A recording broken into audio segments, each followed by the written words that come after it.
रामदेव बाबा से कह के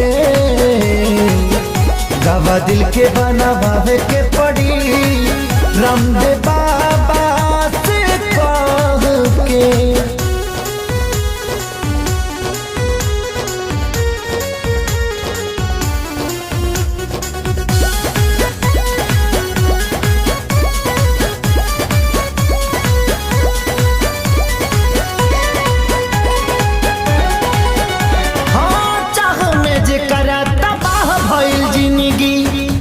मरे से बेपरवाह भइल जिंदगी।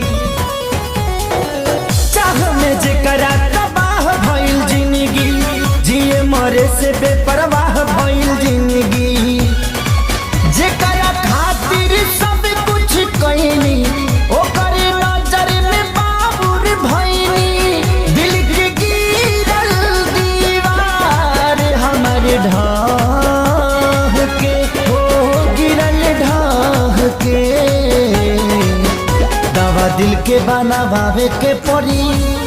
रामदेव बाबा से कह के दवा दिल के बनावे के पड़ी। रामदेव बाबा से कह के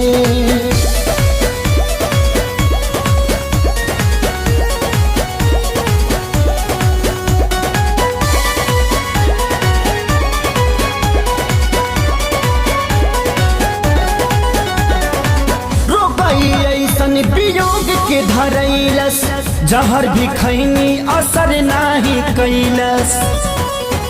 हार गई ऐसन वियोग के धरैलस, जहर भी खैनी असर नाही कैलस।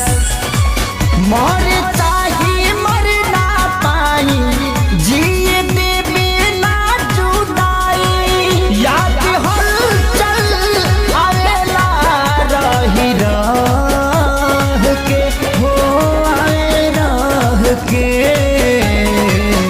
दवा दिल के बनावे के पड़ी। रामदेव बाबा से कह के दवा दिल के बनावे के